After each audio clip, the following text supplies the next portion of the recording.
வெளியில போயிருக்காரு. நான் அவர் பொண்ணு சக்தி தான் பேசுறேன். சொல்லுங்க சொல்லுங்க, சொல்லிடுறேன். அப்படியா? சரி, சொல்லிடுறேன். கண்டிப்பா சொல்லிடுறேன். சரி அங்கிள். வரும்போது வினையாலே படும் பாடு தன்னை சொல்ல வரும்போது விளையாட இது நேரமா?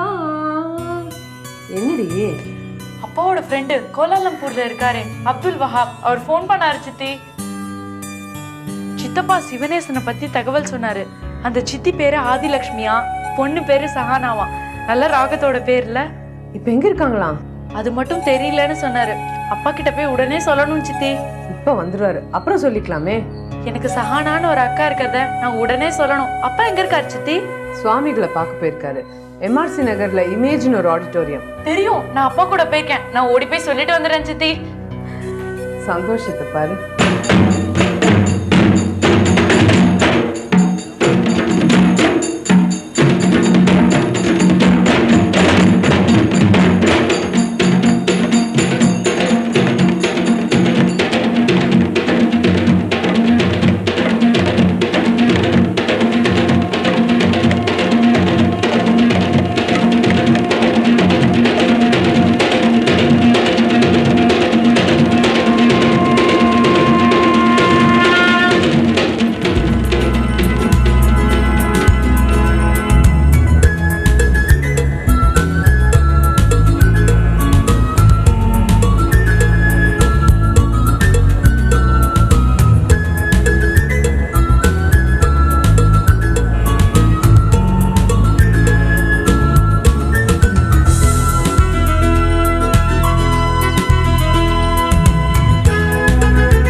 ஆண்டனி இருக்காரா? இருக்காரு. நான் உங்களை பார்க்கணும். அப்பாயின்மெண்ட் இருக்கா? இல்ல. இயலாது. அப்போ நீங்க சாரை பார்க்க இயலாது. அவர் கொஞ்சம் கோபம் கொள்வார். அப்பாயின்மெண்ட் இல்லாம யாரை உள்ளே அனுப்பினாலும் கோபம் கொள்ளுவார். இயலாது. ப்ளீஸ், அவசரமா அவங்கள பார்க்கணும். அவர் ஒப்புக்கொள்ள மாட்டார். ஒன்று அவர் அப்பாயின்மெண்ட் இருக்கணும், இல்லை இந்த ஆபீஸ் ஸ்டாப்பா இருக்கணும், இல்லை என்றால் சந்திக்க மாட்டார். இயலாது. New appointment. நேத்து தான் இங்க ஸ்டாஃபா ஜாயின் பண்ணேன். வேணா மிஸ்டர் ஆண்டனியை கேட்டு பாருங்க. அப்படியா? எனக்கு தெரியாமல். அப்ப நீங்கள் போய் பார்க்கலாம்.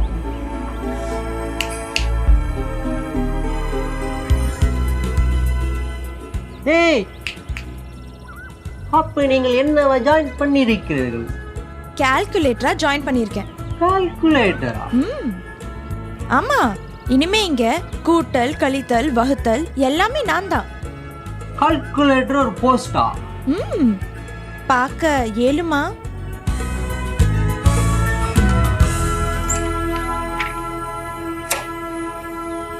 Yes. Yes. Do it.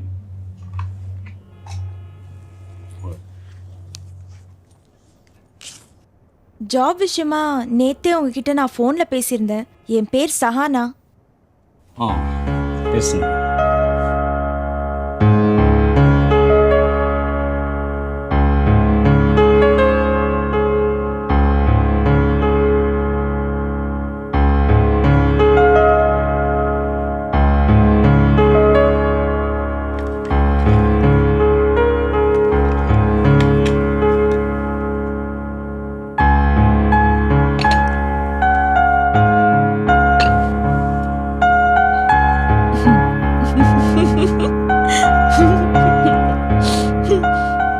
என்ன சிரிக்கிறீங்க?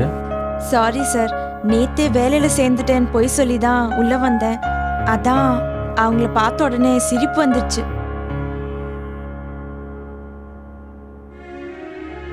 அது என்ன சஹானான்னு பேரு? ஒரு ராகத்தோட பேரு. அப்போ யார் வேணா பாடலாமா? செருப்பால் அடிப்பேன்.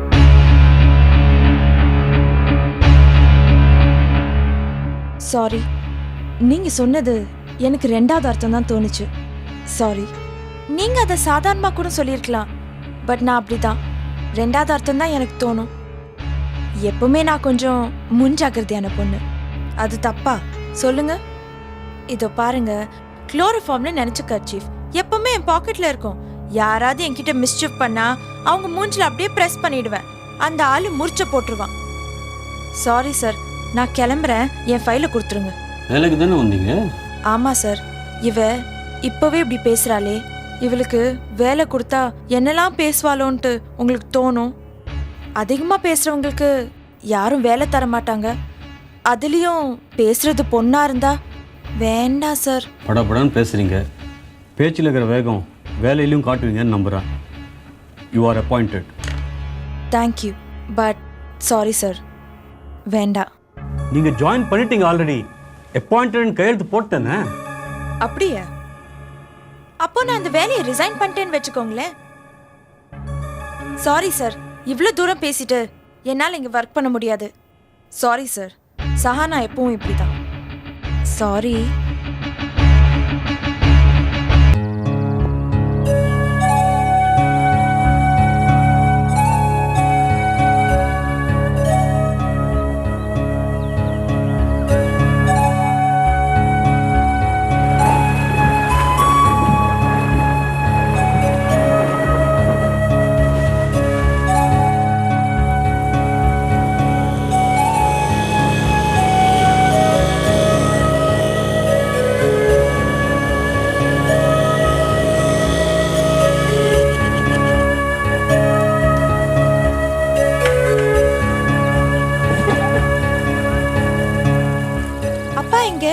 அப்பா ஸ்விமிங் பூல்ல உட்கார்ந்து இருக்கிறார்.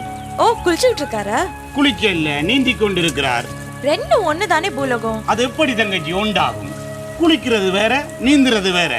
குளிக்க தெரிஞ்சவங்களுக்கு எல்லாம் நீந்த தெரியாது, நீந்த தெரிஞ்சவங்களுக்கு எல்லாம் குளிக்க தெரியும். இல்ல, இது தெரியாமல் கதைக்கிறீங்களே தங்கச்சி. ஆள விடு. இந்த காலத்து படிச்ச பிள்ளைகள்ட்ட எதுவுமே கதைக்க இயலாது. ஏமனுக்கே பச்சடி கொடுத்துருங்கள். முருகா. Hi daddy. ஹாய் சஹனா. என்னம்மா வேலைக்கு போனது என்னாச்சு? கிடைச்சது. நான் தான் வேண்டான்ட்டு வந்துட்டேன். வேண்டான்னு வந்துட்டியா? ஏன்? சஹானாவா உன் பேரு? யாரு வேணாலும் பாடலாமா அப்படின்னு கேட்டான் அந்த எம்டி. செருப்பால அடிப்பேன்னு சொன்னேன். என்னம்மா அது? அவன் சும்மா ஜோக்கா கூட கேட்டிருக்கலாம்ல. எனக்கு என்னவோ ரெண்டாவது அர்த்தம் தான் தோணுச்சு. அவனும் அதை மைண்ட் பண்ணாம வேலை கொடுத்துட்டான்ல. அப்புறம் என்ன? இந்த வார்த்தையை சொல்லி எனக்கு வேலை கொடுத்துருக்கானா வேற ஏதோ மைண்ட்ல வச்சுக்கிட்டு தானே எனக்கு கொடுத்துருப்பான். அதான் வேண்டான்ட்டு வந்துட்டேன். இப்பவே நீ வேலைக்கு போகணுமான்னு சொன்னா கேக்குறியா? மினி சைத்தா. நல்ல வடிவா சொன்னீங்களே ஐயா. இந்த காலத்து பிள்ளைகள்ட்ட எதுவுமே கதைக்க முடியாது. எதை கதைத்தாலும் விசர்த்தனமா தான் கதைத்து கொண்டு இருக்குங்கள். நீங்கள் விட்டு போட்டு வேலையை பாருங்கள். டேய் பூலோகம், இப்போ உருண்டையா இருக்க. என் கிட்ட வச்சுக்கிட்ட தட்டை ஆக்கிடுவேன். ஜாக்கிரதை.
சொல்லுங்க.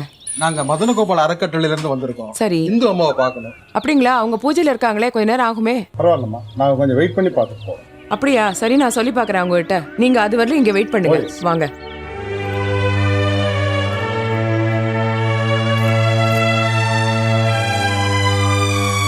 இப்படி உட்காருங்க. தேங்க்யூ.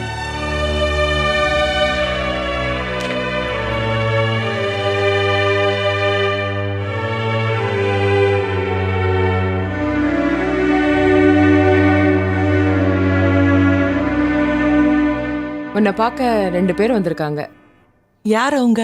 ஏதோ மதனகோபால் அறக்கட்டளைன்னு சொன்னாங்க. போ வரேன்.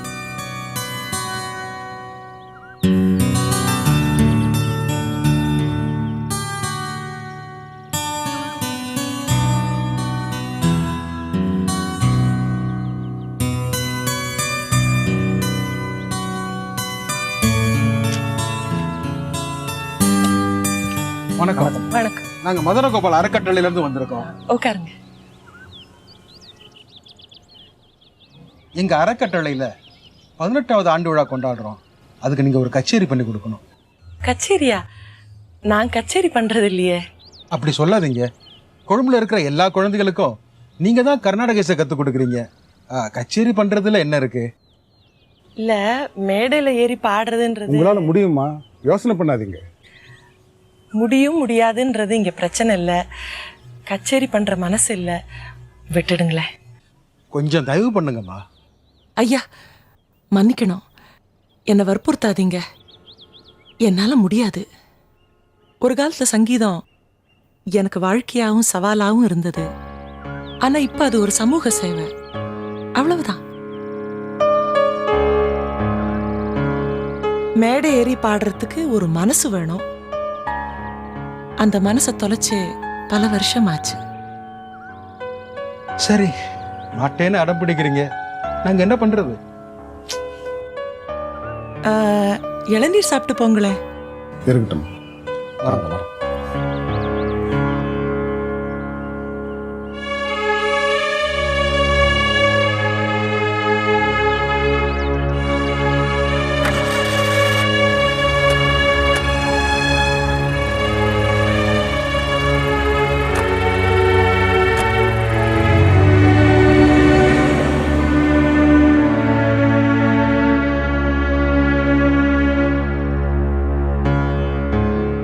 என்ன வெறிக்க பார்த்துட்டு இருக்க? ஏதாவது ஒரு கருத்து வச்சிருப்பியே, சொல்லு. கருத்து சொன்னா ஒத்துக்க போறியா என்ன? செல்லம்மா யாரு? கருத்தெல்லாம் சொல்ற அளவுக்கு பெரிய ஆளா என்ன? வேலைக்காரி தானே. செல்லம்மா, என்ன பேசுற? சொல்லு, கேட்டுக்கிறேன். என் கருத்தை கேட்டிருந்தா நீ எப்போ சரியா இருப்ப. உனக்கு நீயே ஒரு வட்டம் போட்டுக்கிட்டு அதுலயே அடைஞ்சு கிடக்குற. ஆமா, மேடையில பாடுறதுல என்ன இருக்கு? வீட்டுல பாடுற மாதிரி தானே அங்கேயும் போய் பாட போற, அவ்வளவுதானே? 18 வருஷமா என் கூட இருந்தோம். என்ன புரிஞ்சுக்கலையே நீ? அதையே நான் திருப்பி சொல்லலாமா? உனக்கு யார் இருக்கான்னு நினைச்சு நினைச்சு எனக்கு இருக்கிற சொந்தத்தெல்லாம் விட்டுட்டு நீயே கதின்னு இருக்கிறல்ல. நீ கொஞ்சம் சரியானா இந்தியாவுக்கு போய் எல்லாரையும் ஒரு எட்டு பார்த்துட்டு வரலான்னு தோணுது. எங்க அதெல்லாம் ஒன்றும் நடக்கிற மாதிரி எனக்கு தோணல. மாறணும்னு எனக்கு மட்டும் ஆசை இல்லையா? மனசு இல்ல. गणनायकाय गणदैवताय गणाध्यक्षाय धीमहि शरीराय गुणमन्ताय गणेशानाय धीमहि नादिकाय गुणाधीशाय गुणप्रविष्टाय धीमहि एकदन्ताय वक्रतुण्डाय गौरीतनयाय धीमहि कृष्णाय बालचन्द्राय श्रीगणेशाय धीमहि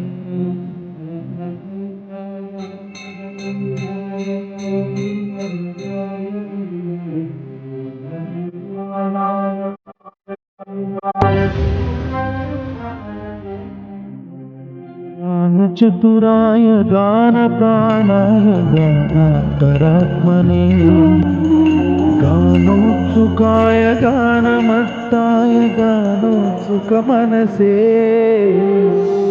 गुरुदेवाय गुरुदैवताय गुरुकुलस्थाय गुरुविक्रमाय எப்படி வந்த? 10 நிமிஷம் ஆச்சு வந்து. கோயில் வாசல் நிக்க வச்சுட்டு உள்ள ரெடி பண்ண. கோயில்ல என்ன செய்வாங்க? சாமி கும்பிட்டேன். 2 நிமிஷம் லேட்டா வந்திருந்தேன், நான் போயிருப்பேன். கோச்சுக்காத நீ. வாடி, நீ போயிருக்க மாட்டேன்னு எனக்கு தெரியும். என்ன செஞ்சிருப்ப? 3-4 முறை நீ போகலாம் என்று நினைச்சிருப்ப. பிறகு மனசுக்குள்ளே என்ன ஏசி கொண்டிருந்திருப்ப. அது எப்படி? நேர்ல பார்த்த மாதிரி கரெக்டா சொல்ற? சொல்லுவேன். ஏண்டா நான் உண்ட மனசாட்சி இல்லையா? எப்ப பாரு கோயில் வாசலே வெயிட் பண்ண சொல்றேன். ஒரு காஃபி ஷாப், ரெஸ்டாரண்ட்னா நான் ஏதாவது பண்ணிட்டு இருக்க மாட்டேனா? சும்மா வெட்டியா நிக்க வேண்டியிருக்கு. ஏன் நீயும் கோயிலுக்குள்ள வந்திருக்கலாமே?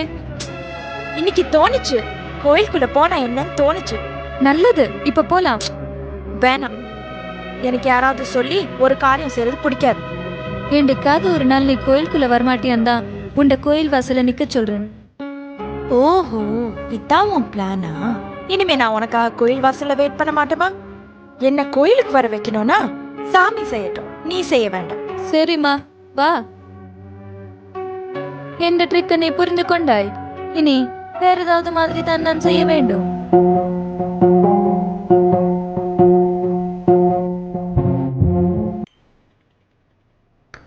ஆதி, ஒரு காஃபி சாப்பிடலாமா? உனக்கு வேண்டான்னா பரவாயில்ல, எனக்கு வேணும்.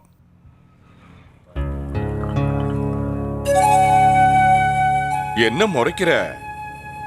ஒரு 1/2 டம்ளர் காஃபி. ஓகேவா? என்ன எதுவுமே பேச மாட்டேங்கிற? ஆபீஸ்ல இருந்து வந்தது ரொம்ப டயர்டா இருக்குமா? ஒரு காஃபி சாப்பிட்டா ஃப்ரெஷ்ஷா இருக்கும். என்ன சொல்ற? நீங்க சொன்னா சரியா தான் இருக்கும். இன்னொரு தடவை சொல்லு. நீங்க சொன்னா சரியா தான் இருக்கும்.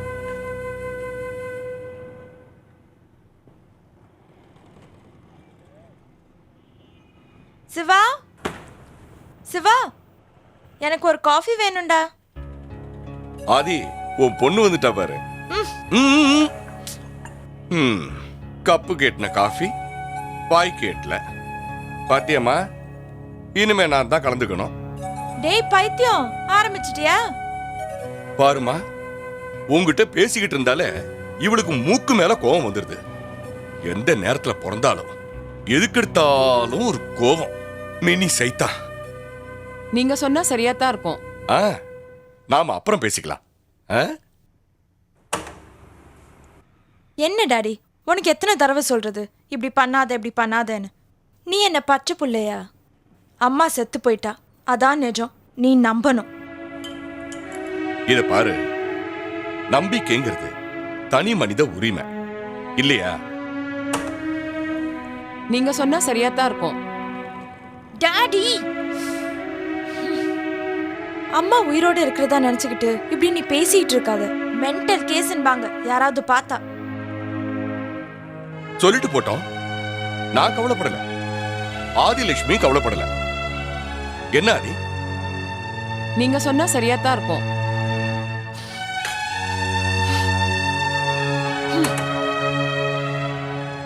ஆதிலட்சுமி இன்னும் எனக்குள்ளதான் இருக்கா. அவ வாய்ஸ் தான் இந்த டேப் வழியா வருது. முட்டாள்தனமா பேசாத. காஃபி அப்படியே மூஞ்சில ஊத்திடுவேன். சிவா, உன் மனைவி எனக்கு சொந்த அம்மா தான்டா. என்ன பண்றது? Let us face the reality. உன் நல்லதுக்கு தான் சொல்றேன். செத்து போன அம்மா மறந்துட்டு வேற ஒரு கல்யாணம் பண்ணிக்கோ. ஏன் ஆதி, நம்ம பொண்ணு இப்படி சொல்றால, தேவையான்னு நான் பாக்குறேன். நீ என்ன சொல்ற? நீங்க சொன்னா சரியா தான் இருக்கும்.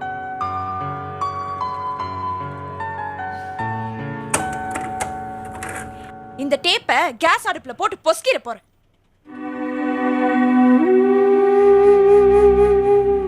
நான் ஒரு தடவை கொல்லி வச்சேன், நீ ஒரு தடவை கொல்லி வைக்க போறிய அம்மாவுக்கு.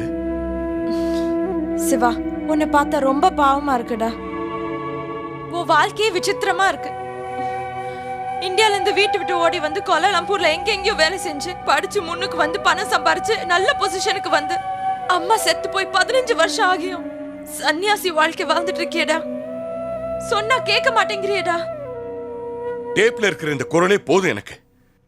இன்னொரு கல்யாணங்கிற பேச்சுக்கெல்லாம் இடமே இல்லை. என்ன நான் இருக்கேன் அதானே? என்னடா கல்யாண வயசுல ஒரு பொண்ணை வச்சுக்கிட்டு நாம எப்படி கல்யாணம் பண்ணிக்கிறதுன்னு யோசிக்கிற? சிவா, இப்போ நான் யாரையும் லவ் பண்ணல. இன்கேஸ் நாளைக்கே யாரையாவது லவ் பண்ணி அது உனக்கு பிடிக்கலன்னு வச்சுக்கோ, அப்ப நான் என்ன பண்ணுவேன்? அப்பா குப்பா சென்டிமெண்ட் கத்திரிக்கா காட்டுசி எல்லாம் காட்ட மாட்டேன். அவனோட ஓடி போயிடுவேன். இதுதான் பிராக்டிக்கல், புரிஞ்சுக்கோ. சகானா, அந்த டேப்பை கொடுத்துட்டு போ. உனக்கு புரியாது அந்த டேப்போட மகத்துவம்.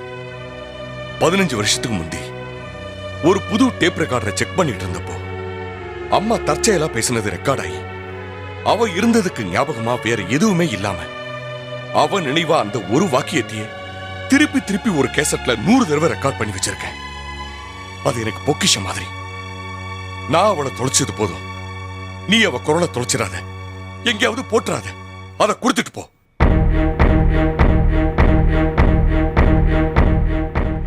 இஞ்சேருங்க தங்கச்சி, நான் காக்கா பிடிக்கிறதுக்காக சொல்ல இல்லை. இந்த பூலோகத்திலேயே இப்படி ஒரு தங்கமான மனுஷனை இந்த பூலோகம் பார்த்ததே இல்லை. நீங்களேன் குழம்பிக்கிட்டு இருக்கீங்க. விட்டு போட்டு போய் வேலையை பாருங்களேன்.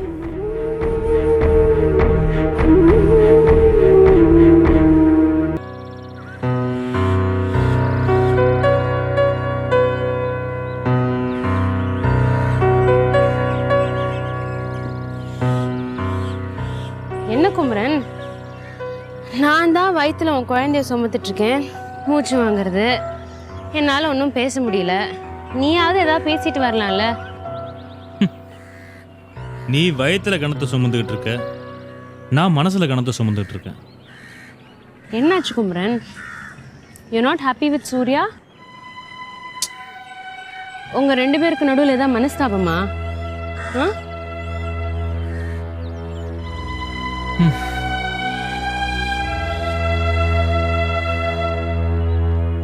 உனக்கு என்னாச்சு குமரன்? உங்கள் குடும்பத்துக்கு கொஞ்சம் கர்வம் ஜாஸ்தி தான். அதுக்காக என்ன அப்படியே விட்டுட்டு போறதா? சாரிம்மா, சாரி. குமரன், சூர்யாவே சிடி ஆல்பம் பண்ணுறேன்ட்டு சொல்ல, நம்ம அவனை சொல்ல வச்சோம். உண்மையை சொல்லணும்னா மாப்பிள்ளைங்கிற உன் கௌரவத்தை காப்பாற்றிக்கிறதுக்காக நான் நடத்தின நாடகம் அது. அவனாவே பிஸ்னஸ் ஆஃபர் பண்ணல, நம்ம ஆஃபர் பண்ண வச்சோம். நீ இப்படி செய், சூர்யாவை இப்படி வழிக்கு கொண்டு வான்ட்டு சொன்ன பிளானை நான் எக்ஸிக்யூட் பண்ணேன். நீ சொன்னது அப்படியே செஞ்சேன். அதுக்காக இதோ பாரு குமரன், பிஸ்னஸ் ஆரம்பிக்கும் போதே நான் வேண்டான்ட்டு சொன்னேன். உங்கள் அப்பாவும் அதே தான் சொன்னார். தயவு செஞ்சு கொஞ்சம் பொறுமையாரு. ஏன்னா நாளைக்கு ஏதாவது ப்ராப்ளம் வந்துடுச்சுன்னா அறந்து போகிறது பிஸ்னஸ் ரிலேஷன்ஷிப் மட்டும் இல்லை, நம்ம பர்சனல் ரிலேஷன்ஷிப்பும் தான். ஆமாம், பெரிய பர்சனல் ரிலேஷன்ஷிப். இது பார், வேலைன்னு வந்துட்டா நான் எம்ப்ளாயர், முதலாளி. உங்கள் அண்ணன் எம்ப்ளாயி, எனக்காக உழைக்கிறவன். குமரன், நீ ரொம்ப இமோஷனலாக இருக்க. வா, எங்கேயாவது போய் உட்காந்து பேசலாம். வா.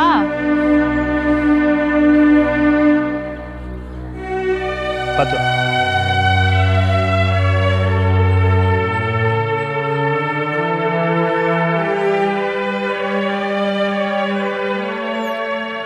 நான் சொல்கிறத கொஞ்சம் காமாக கேளு குமரன். எனக்கு ஒன்று இப்போ தான் தெரியும். ஆனால் சூர்யாவை நான் பிறந்ததுலேருந்து தெரியும். அவனை மாதிரி ஒரு ஜெம் ஆஃப் பர்சன் தேடினா கூட கிடைக்காது. ஆமாம், பெரிய ஜெம் ஆஃப் பர்சன். நாகரிகம் இல்லாத 4 பேருக்கு முன்னாடி என்னை வெளியே போன்னு சொல்லிட்டான் தெரியுமா? எனக்கு அப்படியே கூனி குறுகி போயிட்டேன் நான். குமரன், சூர்யாவோட இந்த ஆல்பத்தில் ஆடி பாடுற பெண்ணுங்க அவங்கள சுற்றி தெரிஞ்சவங்க இருந்தானா கம்ஃபர்டபுளாக இருப்பாங்க. வெளியால் யாராவது வந்தானா அன்ஈஸியாக ஆயிடுவாங்க. இது உண்மை தானே? இது பல முறை சூர்யாவே என்கிட்ட சொல்லியிருக்கான். பணம் போடுறேன்னா வெளியால நல்லா இருக்கு நீ சொல்கிறது. ஃபைனல் அவுட்புட் நல்லா வரணுங்கிறதுல நான் தான் கவனமாக இருக்கணும். உங்கள் அண்ணனுக்கு என்ன, ஆடி பாடி சீடியை கையில் கொடுத்துட்டு போயிடுவான். மார்க்கெட் பண்ண வேண்டியது நான். எனக்கு என்ன கிரியேட்டிவிட்டி கிடையாதா? இல்லை சஜஷன் சொல்கிற அளவுக்கு யோகியதே கிடையாதா? 4 பேருக்கு முன்னாடி வெளியே போன்னு சொல்லிட்டான். அடிபட்டு வந்திருக்கேன். எனக்கு 4 வார்த்தை ஆறுதலாக சொல்லணும்னு தோணல. அவனுக்கு பறிஞ்சு பேசிகிட்டு இருக்கியே. குமரன், ஆரம்பத்துலேருந்து இந்த பிஸ்னஸில் நீ எவ்வளோ பணம் போட்டிருக்கேன்னு கணக்கு போட்டு சொல்லு. நான் அப்பா கிட்ட அந்த பணத்தை வாங்கி தரேன். ஏதாவது ப்ராப்ளம் ஆகிறதுக்கு முன்னாடி நீயும் சூர்யாவும் பிரியறது தான் பெஸ்ட்டு. இப்படி பண்ணால் உலகம் என்ன தெரியுமா சொல்லும்? நான் டெம்பர்மெண்ட் இல்லாதவன், பிஸ்னஸ் ஹேண்டில் பண்ண தெரியாதவன்னு சொல்லும். No I will continue this.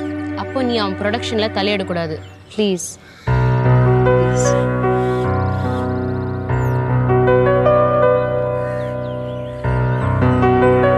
Okay.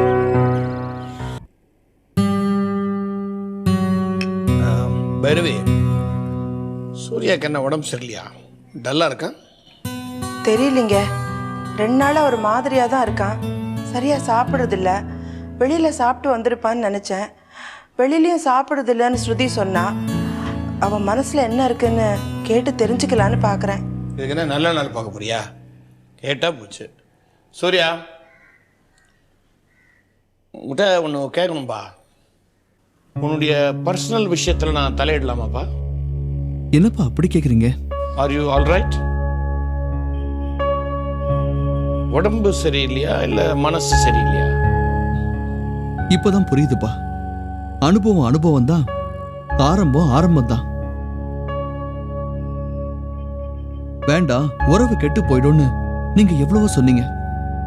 ராசி மேல உள்ள பாசம் என் கண்ணை மறைச்சிருச்சு. ட்ரேட் தெரியாம நம்ம மாப்பிள்ள குமரனோட பார்ட்னர்ஷிப் பண்ணது தப்புப்பா. அவர் ஏதோ ஃபாரின் ஆல்பம் பார்த்துட்டு அதே மாதிரி ஆல்பம் வரணும்னு அட்வைஸ் பண்றாரு. என்ன பண்றான்? இந்தியன் ஆல்பத்துக்குன்னு ஒரு வரைமுறை இருக்கு. அதுலயும் நான் கர்நாடிக் மியூசிக்க வெஸ்டர்னோட கலந்து ஆல்பமா ட்ரை பண்றேன். அதுல எல்லாம் மீறாம இருந்தாதான் எனக்கும் நான் கத்துக்கிட்ட சங்கீதத்துக்கும் மரியாதை. அவன் யாரு மியூசிக் தெரியாம ஆல்பம் இப்படி வரணும் அப்படி வரணும் சொல்றதுக்கு? டேய் சூர்யா, 1000 தான் இருந்தாலும் அவர் நம்ம வீட்டு மாப்பிள்ளடா. நம்ம பொண்ணு கொடுத்தவங்க, நம்ம தான் பணிஞ்சு போகணும். இந்த ஒரு தடவை நீ பணிஞ்சு போயிட. எப்படிமா பணிஞ்சு போக முடியும்? இது என்னோட டெபியூ, மேட் இன் வெஞ்சர். நான் தனியா நிக்க விரும்புறேன். அவர் சொல்ற மாதிரி பண்ணா என் ஆல்பத்தோட டிவைனிட்டி போயிடும். இந்த ஃபீல்டுல எனக்குன்னு ஒரு தனி ஸ்டாம்ப் வேணும்னு நினைக்கிறேன். இன்ஃபேக்ட் நீங்க என்ன கூப்பிடலனாலும் நானே வந்து உங்ககிட்ட பேசணும்னு தான் இருந்தேன்ப்பா. ராசி போன் பண்ணா. மிஸ்டர் குமரகுருவும் மிஸ்ஸஸ் குமரகுருவும் ராசியோட வளகாப்புக்கு கூப்பிட வராங்க. அப்பா, இதுவரைக்கும் செலவான அமௌண்ட்டை ஒரு ப்ரொடியூசர் தர தயாரா இருக்காரு. குமரன் விரும்பினா 24% இன்ட்ரெஸ்ட் போட்டு பணத்தை தந்துடுறேன்.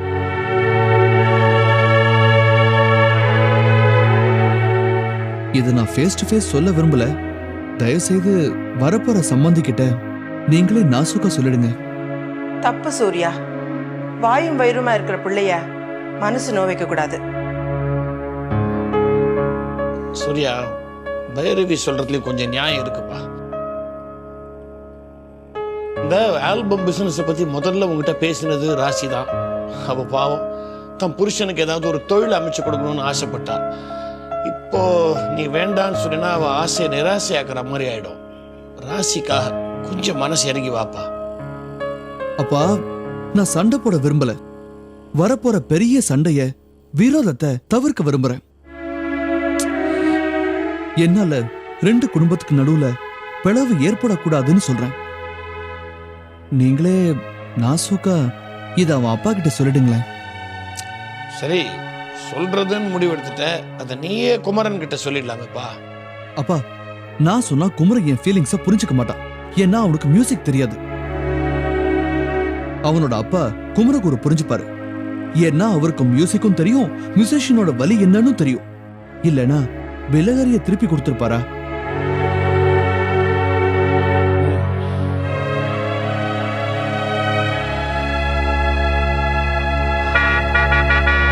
சரி, அவங்க வராங்க போல இருக்கு. அப்புறம் பேசலாம். சரி, நீங்க பெரிய ஆளு. நாங்க நடத்த வேண்டிய ஃபங்க்ஷன் அது உங்க வீட்டில் தான் நடத்துவேன்னு சொல்லி அதை சாதிச்சிட்டீங்க. அப்படி சாதிக்காட்டி நாங்க 2 பேரும் இங்க வந்து உங்களை கூப்பிடுற வாய்ப்பு எங்களுக்கு கிடைச்சிருக்குமா? ஜேகேபி, இது உங்க மகளோட வளகாப்புன்றதை விட எங்க மருமகளோட வளகாப்பு கட்டாயம் வரணும். தட்ட சம்பந்தி மட்டும் கொடு.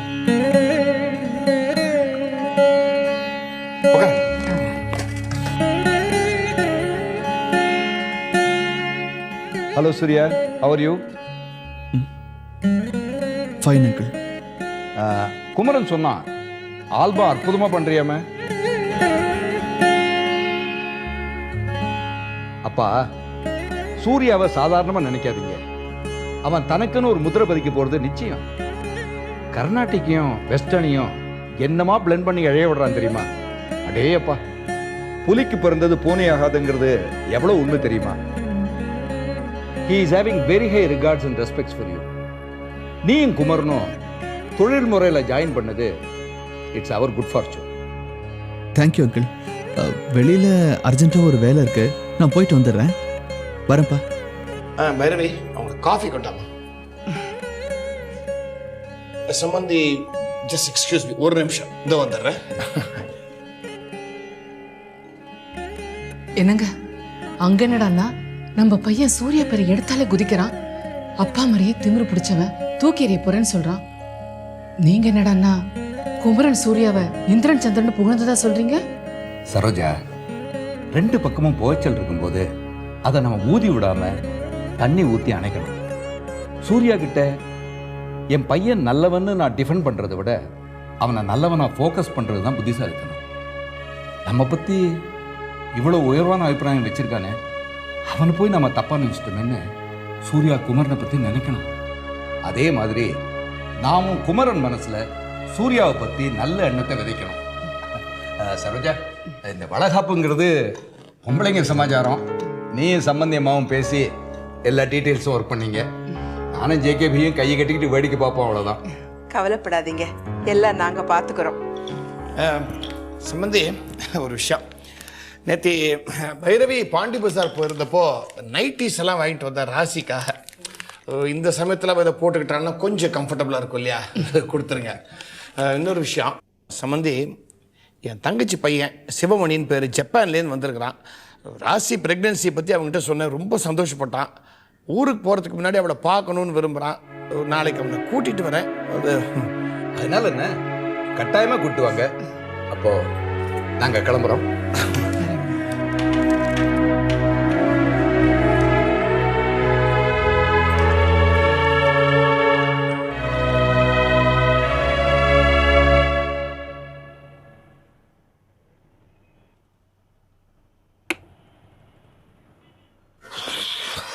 பாப்பா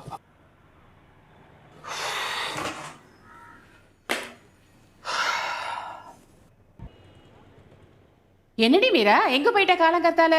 அதுவும் வாயும் வயிறுமா? 7 மாசம் ஆனாதான் வாயும் வயிறுமா இருக்கான்னு அர்த்தம். 70 நாள் தானே ஆறுது.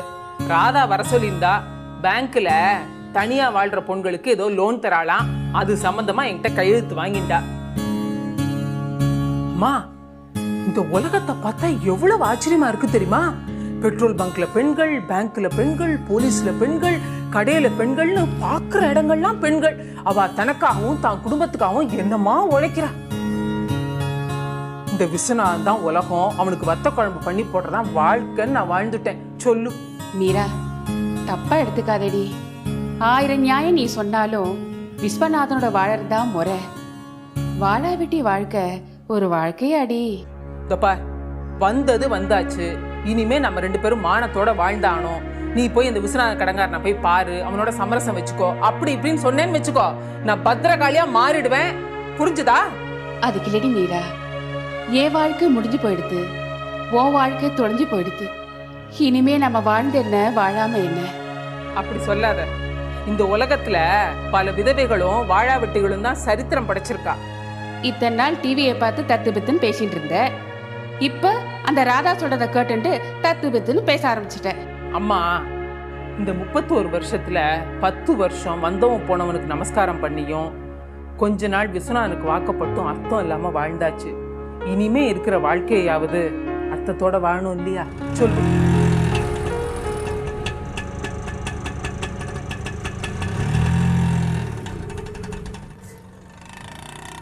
பாப்பா, மீரா, சித்தி சித்தப்பா வந்திருக்கா, உள்ள வர சொல்லு. உட்கார சொல்லுமா.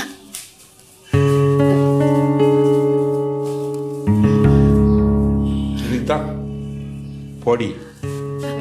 சும்மா ரெடி. நான் வரமாட்டேன்னு சொன்னேன் இல்லையா? மெனக்கிட்டு கூட்டு வந்தேன், முகத்தை திருப்பி பரவாயில்ல. கோச்சுக்காதீங்க, வந்து உட்காருங்க. வாங்க பாப்பா, வந்து உட்காரு. வாங்க உட்காரு.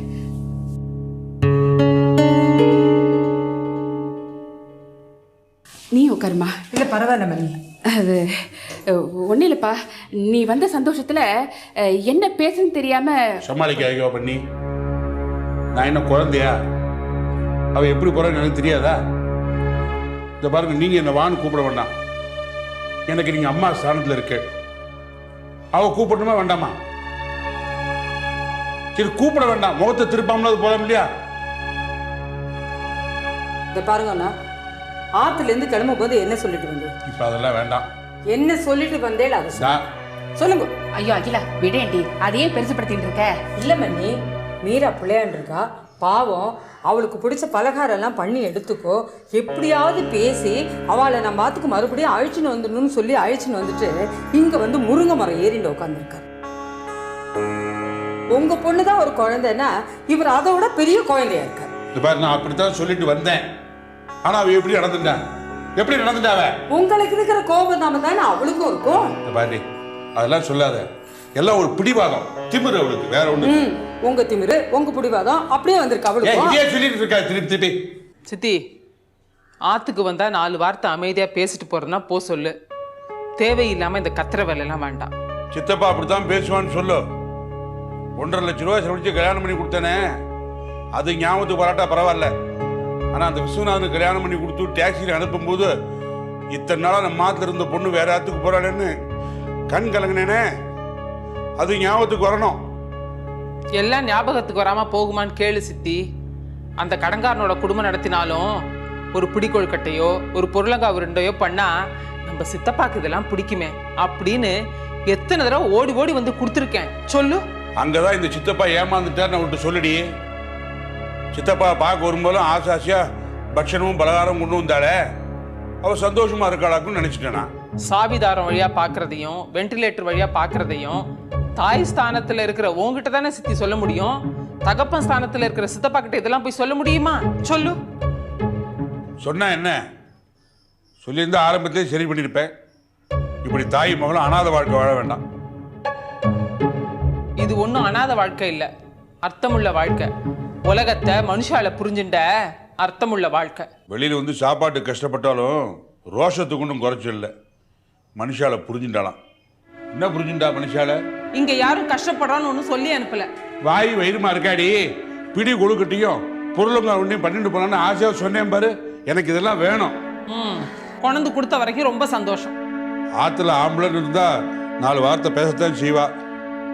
அதுக்காக கோச்சுன்னு ஆற்ற விட்டு போறதெல்லாம் பைத்தியக்காரத்தனம். கோச்சுன்னு போன மாதிரியே திரும்பி வரலாம், ஆற்றுக்கு வரணும். அதுதான் உடஞ்சது தான், இனிமே ஒட்ட வைக்க முடியாது. திமிரில் யாராவது சாப்பிடாம இருந்தா அதை பத்தி எனக்கு கவலை இல்லை. எங்க அண்ணாவுக்கு ஆண் குழந்தை கிடையாது. அவனுக்கு பிண்டை வச்சு தேவசம் பண்றது நான் தான். செத்த அண்ணாவுக்கு என்னென்னமோ பண்றேல, உயிரோடு இருக்கிற மண்ணிய ஆற்ற விட்டு அனுப்பிட்டேன்னு மண்ணி நினைச்சுட்டா என்னால் அதெல்லாம் தாங்கிக்க முடியாது. அவளை வர சொல்லுங்க. நான் காலில் விழுந்து நமஸ்காரம் பண்றேன், கண்ணத்தில் போட்டுக்கிறேன். அதை சொல்லுங்க.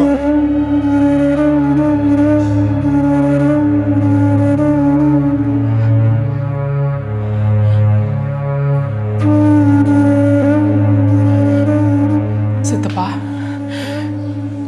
இனிமே நான் யாருடைய நிழலையும் வாழ்றதுக்கு விரும்பல. இந்த மீரா தனியா ஒரு அடையாளம் தேடிட்டு வாழ போறா. நீ கூப்பிட்டதுக்காக வேணா நான் வரேன் சித்தப்பா. அதுவும் ஒரு நாள், ஒருவேளை, அதுக்கு மேல வேண்டாம். உனக்கு எப்பெல்லாம் பார்க்கணும்னு தோன்றதோ அப்பெல்லாம் நீ வா. எத்தனை நாள் வேணா நீ இங்க வந்து தங்கு. இந்த தள்ளி இருக்கிற இந்த உறவே போடும் சித்தப்பா. பாரு, பைத்தியக்காரத்தனமா பேசக்கூடாது. நீ வாய் நிறைய சித்தப்பான்னு கூப்பிடும்போது எனக்கு எவ்வளவு சந்தோஷமா இருக்கு தெரியுமா? நீ அங்கேருந்து வந்ததுலேருந்து ராத்திரி தூக்கமே கிடையாது. மண்ணி போயிட்டு வரேன்னு சொன்னா கையெடுத்து கூப்பிட்டா, போகாத மண்ணி வேண்டாம் அப்படின்னு சொல்ல தெரியல எனக்கு. மீரா, ஊர்ல எல்லாரும் கேட்டா உனக்கு எத்தனை பிள்ளை அப்படின்பா. நான் 2 பொண்ணு 1 புள்ளன்னு தான் சொல்லியிருக்கேன். ஒன்னதான் என் மூத்த பொண்ணு நினைச்சுட்டு இருக்கேன். நீ தான் என் சீமந்த புத்திரி. உனக்கு ஒரு சீமந்தம் பண்ணி பார்க்கணும்னு எனக்கு ஆசையா இருக்குமா? தயவுசெய்து இந்த பழசெல்லாம் மறந்துடும். மனுஷன் தானே, ஏதோ கோவத்தில் திட்டேன், மன்னிச்சிடும், மறந்துடும். ஆமா, பேசாம ஆத்துக்குவா. இது சித்தப்பாவோட ஆர்டர், அவ்வளவுதான் சொல்லுவேன். நீ ஆத்துக்குவா. சித்தப்பா, நீ பார்க்குற இந்த மீரா பழைய மீரா இல்லை, டிவி பார்க்குற மீராவும் இல்லை, இந்த உலகத்தை பார்க்குற மீரா. குடும்பம்னா மனஸ்தாபம் வராமல் இருக்காது. இன்னைக்கு உன் பேச்சை கேட்டு திரும்பி வந்து நாளைக்கே ஒரு வார்த்தை நீ என்ன சொல்லிட்டேன்னு வச்சுக்கோ, என்னால தாங்க முடியாது சித்தப்பா. நான் செத்து போயிடுவேன்.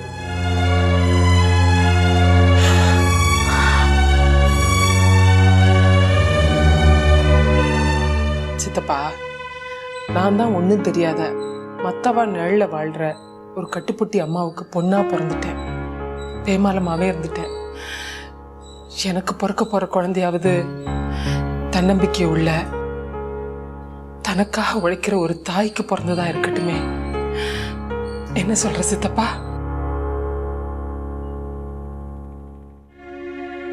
சித்தப்பா, சேர்ந்து வாழ்ந்தாதான் உறவா பிரியமா?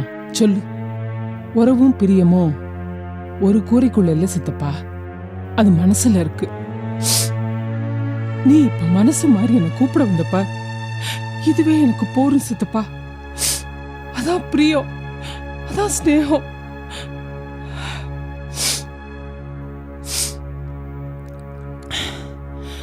சித்தப்பா,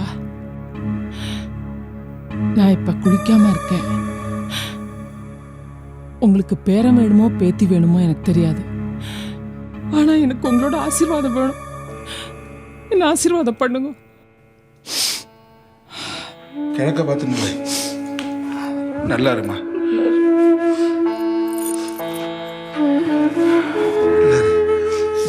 அதை எடு, இதை வாங்கிக்கம்மா. நீ எங்க இருந்தாலும் சந்தோஷமா இருப்ப. நீ ராணி மாதிரி இருப்ப. உனக்கு எந்த குறையும் வராது.